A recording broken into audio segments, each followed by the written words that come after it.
She said it while peeling an orange. That's the part that keeps playing in my head. Not a dramatic moment, not some dimly lit confrontation, just her in the kitchen, juice dripping from her fingers, casually tossing orange peels into the sink and saying, "By the way, I have a date tonight." Like she was reminding me to take out the trash. I didn't drop my coffee. I didn't scream. I just stood there halfway between our living room and the hallway, wearing one sock, holding a basket of laundry like a trophy I didn't earn. I think I smiled. A weird twitch of a smile, like my face didn't know how to react. She didn't flinch. She didn't look up.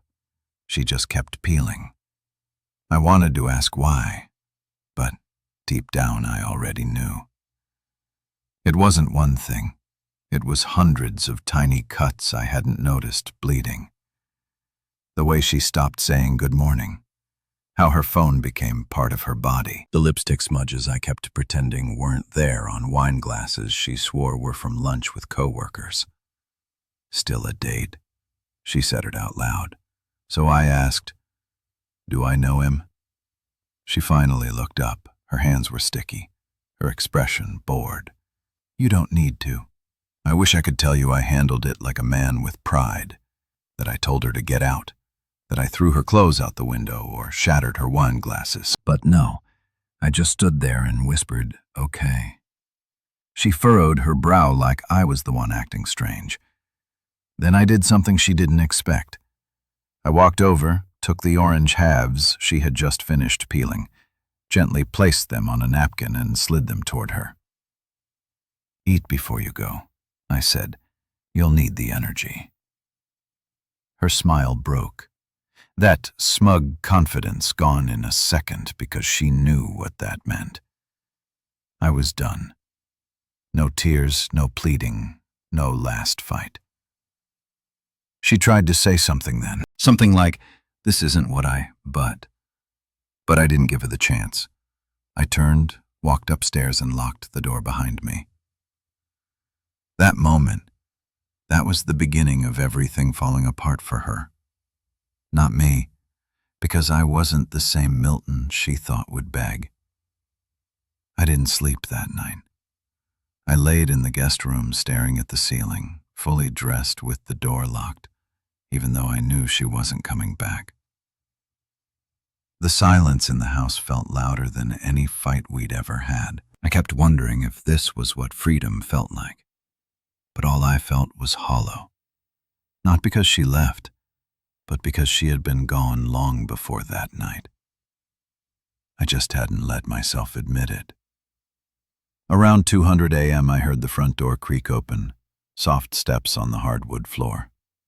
Then nothing. No knock on the guest room door, no apology, no shouting.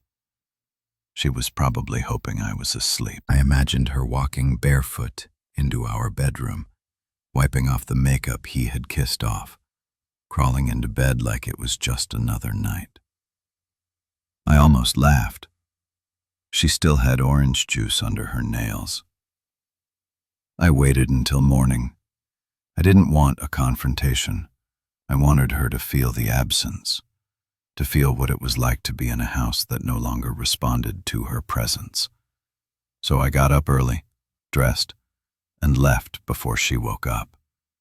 I didn't leave a note. I didn't touch the coffee pot, which she always claimed made the place smell like security.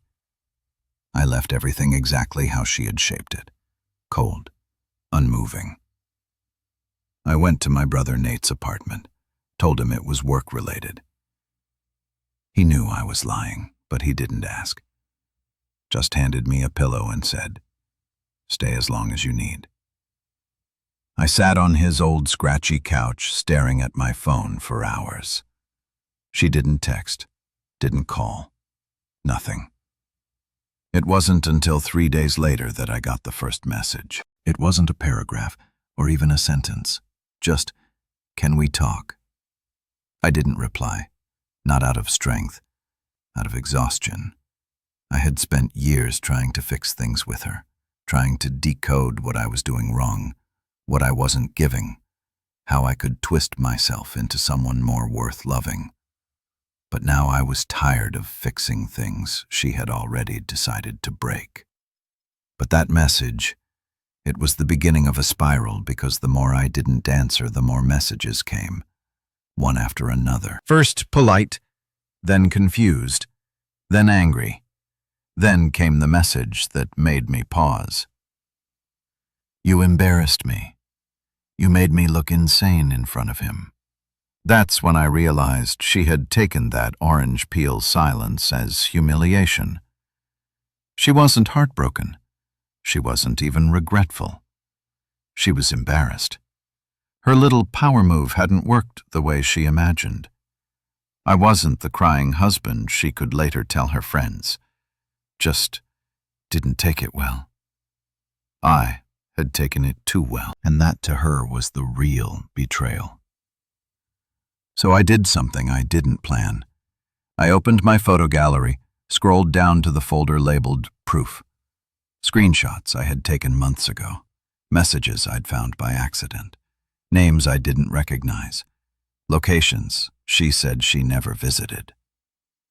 I had kept them not for revenge, but because I needed to know I wasn't crazy. Now I had a use for them. I pressed send, and within seconds her reply came. We need to talk, please. Oh, now she wanted to talk. Too late. The damage was already shifting, and not in the direction she expected. I didn't expect what came next. After I sent her those screenshots, I thought she'd go silent or maybe throw accusations my way, twist it into an invasion of her privacy or something equally absurd. But no, what I got was a different kind of chaos. That afternoon, while I was still at Nate's place pretending to work remotely, I got a call from her sister, Brianna. Now, Brianna and I hadn't spoken in over a year. She was always loyal to Loretta, but not blind. I picked up cautiously, and the first words out of her mouth were, "What the hell is going on?" Turns out Loretta didn't just panic after getting those screenshots. She spiraled. She showed up at their parents' house in tears, told Brianna that I had destroyed everything, that I was being petty and sending things that could ruin her future. She made it sound like I was launching some kind of smear campaign.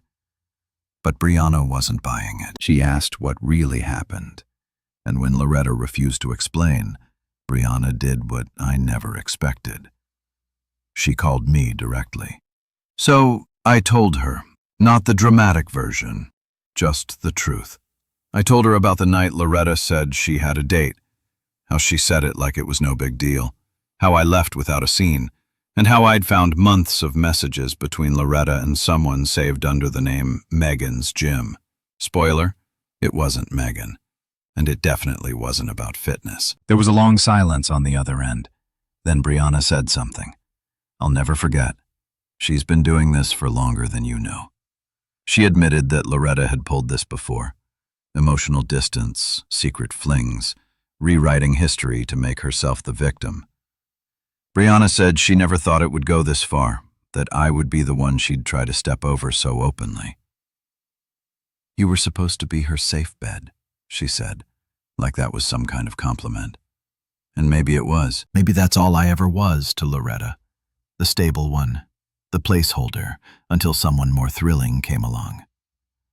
Someone less soft, less careful, less me.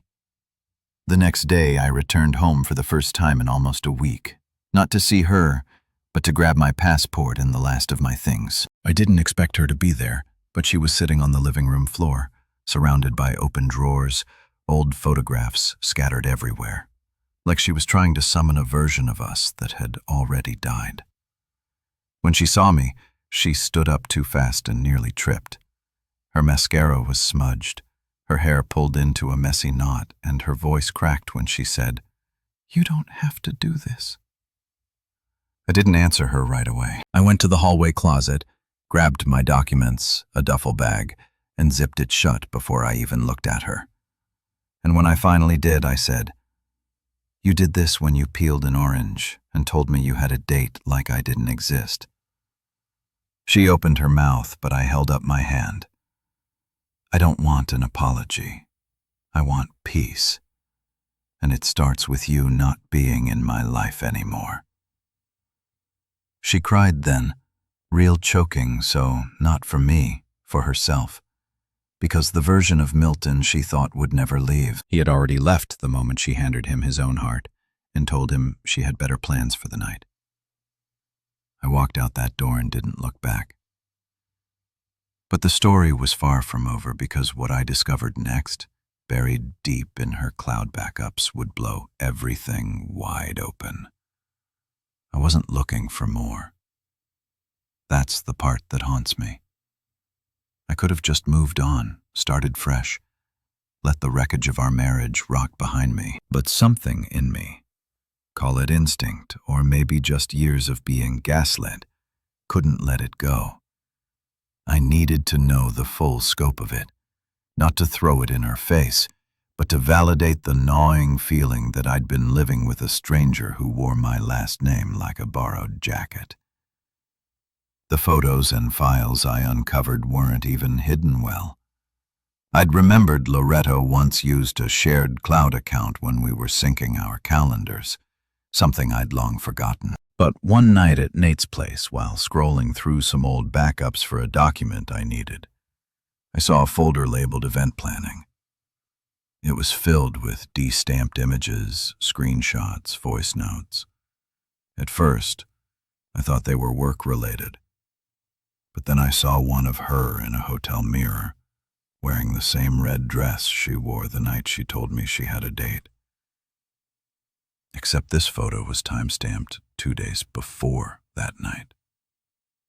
And she wasn't alone in it. He was behind her, half-dressed, holding a wine glass.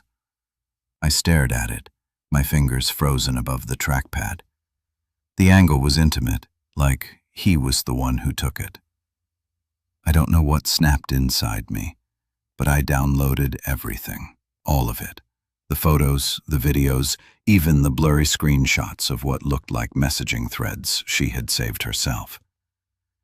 She had documented their affair proudly, like it was a chapter in her life worth keeping. There were even notes written like diary entries. One said, "Milton will never leave. He's too scared to be alone. I think I hate how much he loves me." I read that one 3 times, thinking maybe I'd misunderstood it. But I hadn't. Another read, "Going to tell him soon. It'll hurt, but it'll free me." But that wasn't what broke me. What broke me was the last file, an audio recording. She must have accidentally synced her phone calls at some point. In it, she's laughing. Loud, unfiltered laughter. Then she says, "No, he didn't even argue. Just handed me an orange and walked off like a sad puppy." It was almost disappointing. My stomach twisted. That moment, the one I thought gave me a shred of dignity, had been a joke to her. Not a turning point. Not a wake-up call. A joke. I didn't cry. Not then. I just felt finished. Not with her. With everything. But I wasn't about revenge. I didn't want to hurt her back. That's not who I am. I just wanted her to live in truth. Her truth, the one she crafted with all those photos, notes, and laughs behind my back. So, I did the unthinkable. I sent everything. The folder, the audio, the screenshots to her parents, to Brianna, to her close friends. With no message attached, no explanation. Just the files. Let them draw their own conclusions. Let her be the one to explain it this time. What happened next? Let's just say I didn't expect her to show up at Nate's door, soaking wet from the rain, mascara running, screaming my name like I was the villain in her story. But even that was just the surface, because what she said next in front of Nate, our neighbor, and half the hallway was something I never imagined would come out of her mouth. She didn't knock. She pounded like a storm, desperate to be let inside. I remember Nate paused his video game, turned to me slowly and said, "You expecting the FBI or something?" We both knew who it was. I stayed frozen on the couch, remote in hand, heart pounding. I didn't want to face her, not like this, not when I just exposed everything she was hiding. The banging grew louder, more erratic, until Nate stood and opened the door himself. There she was, Loretta, drenched from the rain, hair clinging to her face. No umbrella, no coat, just rage. Behind her, our neighbor, Mrs. Connolly, peeked through her cracked door, probably thinking a crime was unfolding. Loretta pushed past Nate like he wasn't even there. "Milton, are you out of your mind?" she screamed. "You sent that stuff to my parents." I didn't stand up. I didn't say anything. I just looked at her with the kind of silence that feels louder than yelling. "You're ruining my life," she shouted. "You're trying to destroy me." Nate crossed his arms and leaned against the wall, watching this unfold like it was premium drama. I kept my eyes on Loretta. "No," I finally said. "You ruined your life. I just made sure no one else had to live under your illusion." Her voice dropped, almost trembling. "Why would you do this? We were supposed to keep this between us. You've humiliated me."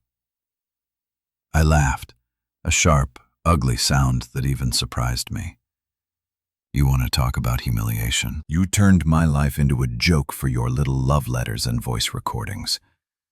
You planned the betrayal like a wedding. I just handed out the invitations." She went quiet then.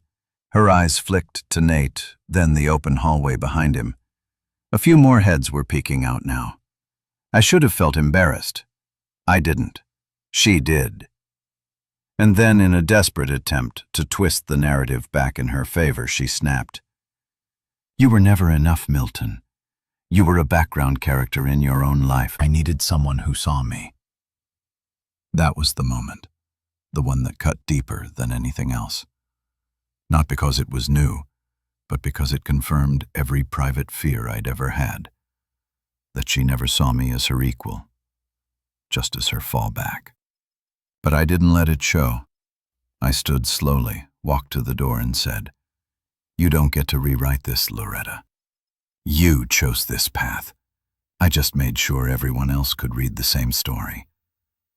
Her bottom lip quivered. For a moment, she looked like she might say something else.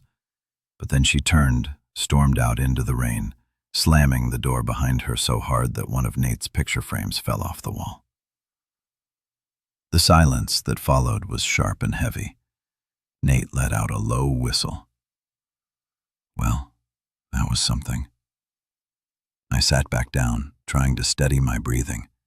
My hands were shaking, not from fear, but release.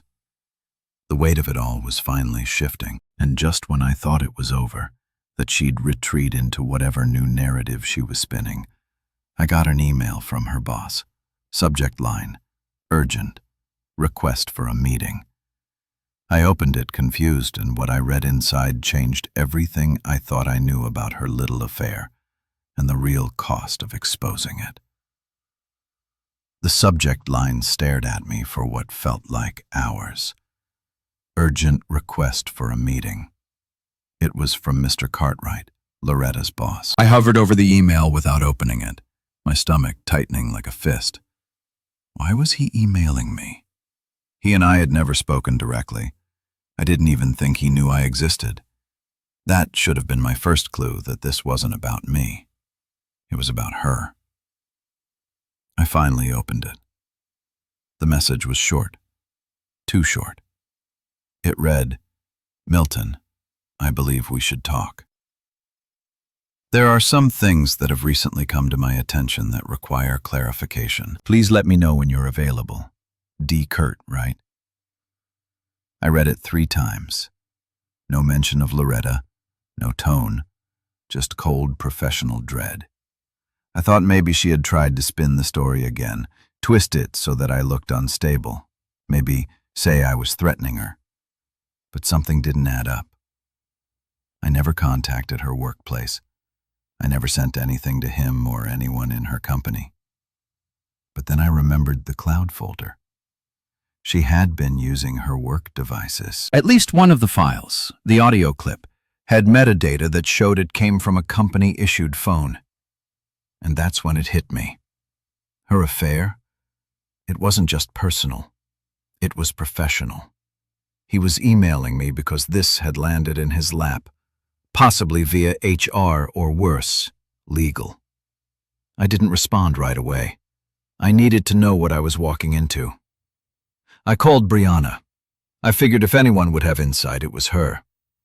She picked up on the second ring, voice tight. Please tell me you didn't send anything to her job. I didn't, I said, but I think she did. Dead silence on the other end. Then Brianna whispered, Milton, you don't know the whole story. I waited hard in my throat. She wasn't just seeing that guy. He works with her. Or did. I think he's her team lead or something. They were using company accounts to talk, not just emails, but Slack, Zoom, Dropbox. It wasn't just a fling, Milton. It was happening during business hours, on company retreats. I think they even faked expenses to cover some of their getaways. That was it. That was the piece I hadn't seen before. This wasn't just a betrayal of me. It was fraud, misconduct, a potential HR nightmare. I had sent that folder to her family and friends to expose her lies. But now those lies were bleeding into her career, and if her company had opened the files and traced the metadata, it wouldn't take long for them to see that every boundary, professional, ethical, legal, had been crossed. I sat there on Nate's couch, replaying every moment I thought I was the fool. Every dinner she missed, every work conference, every late-night call she took on the balcony. And then my phone buzzed again. This time, not an email, a message from an unknown number. We haven't met, but I'm the guy your wife's been seeing. I think you and I should talk before this gets worse. I froze. The audacity, the arrogance. He knew everything had exploded, and now he wanted to talk as if this were some misunderstanding between equals. I stared at the screen, pulse pounding, and then typed the only reply I could think of. Sure, let's talk. I'll bring the receipts. You bring your conscience, if you still have one. Because whatever he thought this conversation would be, he was about to learn exactly who he'd underestimated. We agreed to meet at a 24-hour diner just outside the city, one of those dimly lit places where the coffee's always burnt and the booths are too sticky to sit in comfortably. It felt right, a neutral ground for a conversation that wasn't going to be civil. I didn't tell Nate. I didn't tell Brianna. I needed to do this alone. He was already there when I arrived, sitting in a booth by the window, wearing a wrinkled blazer and tapping his fingers against the side of his glass like he'd rather be anywhere else. His name was Troy, the man Loretta thought was exciting enough to throw her entire life away for. He looked up when I walked in, and, to my surprise, he stood to greet me. Milton, right? He asked, like we were business associates about to discuss quarterly losses. I didn't shake his hand. I sat down. You said you wanted to talk, so talk. He sighed and slid a folder across the table. Inside were printed emails, screenshots, company travel records, stuff I recognized, and some I didn't. I know what you think this was, he said, but it wasn't supposed to get this far. Loretta said things were already over between you two.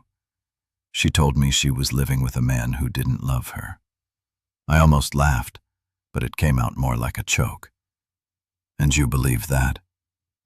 He didn't flinch. I did until your little leak exposed the truth. I leaned back, studying him.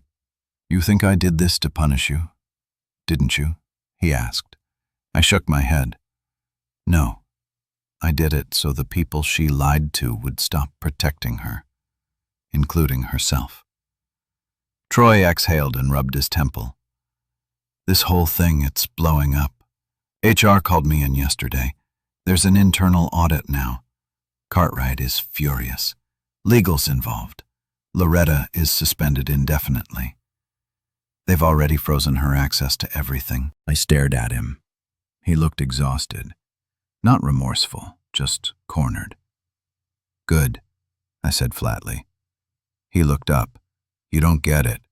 If this keeps escalating, she could lose everything. We both could. She's not handling it well.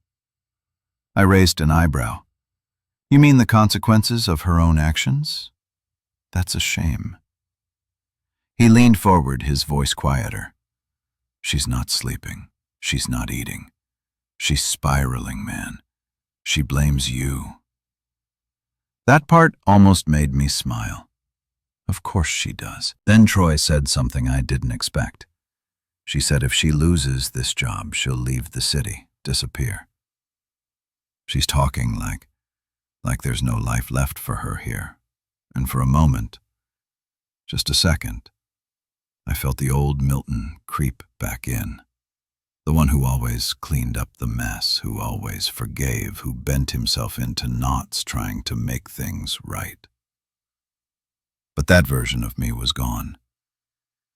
And I wasn't about to let guilt be weaponized again. I stood up, dropping a 20 on the table without touching the coffee. You know what the real tragedy is?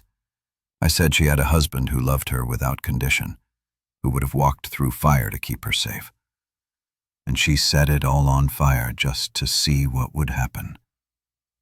Troy didn't say anything. I turned to leave, then paused. Tell her I'm not done yet. There's one more thing she needs to see. Because I had found something else buried in the same cloud account. Something she tried to delete. Something that proved this went deeper than even she realized.